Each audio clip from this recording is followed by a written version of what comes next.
21대 국회에서 희한한 금융법안이 발의됩니다. 채권 추심 회사의 빚 독촉 가능 횟수를 절반으로 줄이는 법안인데요.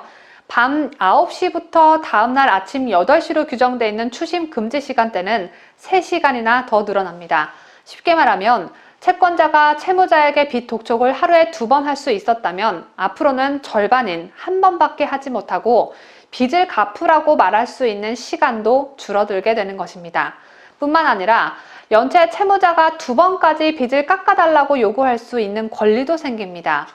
은행 등 금융회사는 개인 연체 채권을 채권 추심 회사에 넘긴 뒤에도 빚 독촉 과정에서 생긴 채무자 손해에 대해 300만 원까지 연대 책임을 져야 합니다.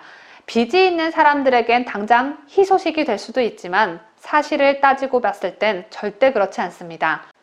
어제 3일 금융업계에 따르면 정부는 이 같은 내용의 소비자 신용법 제정안을 마련해 올해 국회에 제출할 계획입니다. 소비자 신용법안은 현행 대부업법과 신용정보업법을 통합한 것으로 개인대출과 관련한 금융채무자의 권리를 강화하는 내용을 담고 있습니다. 정부의 입법 작업이 구체화하면서 부작용을 우려하는 목소리가 나오고 있습니다. 금융권 관계자는 빚을 제대로 받을 수 없게 된다면 누가 대출해주려고 하겠느냐며 이자율 제한처럼 결국 금융 소비자에게 피해가 돌아가는 포퓰리즘 정책이 될 가능성이 있다고 말했습니다. 연체 가산이자를 붙일 수 있는 대상도 엄격하게 제한됩니다.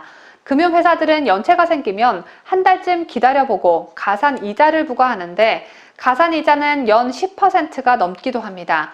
연체 가산이자는 대출 잔액 전체에 물리는 방식이었죠. 예를 들어 1억 원을 빌리고 3천만 원을 상환한 상태에서 한두 달이 지나면 채무자는 만기가 돌아오지 않는 채무까지 모두 포함한 7천만 원 전부에 대해 연체 가산이자를 내야 했습니다.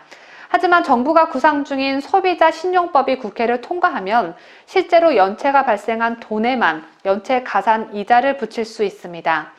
이달에 1천만 원이 연체됐으면 1천만 원에 대해서만 이자를 더 물게 된다는 얘기입니다.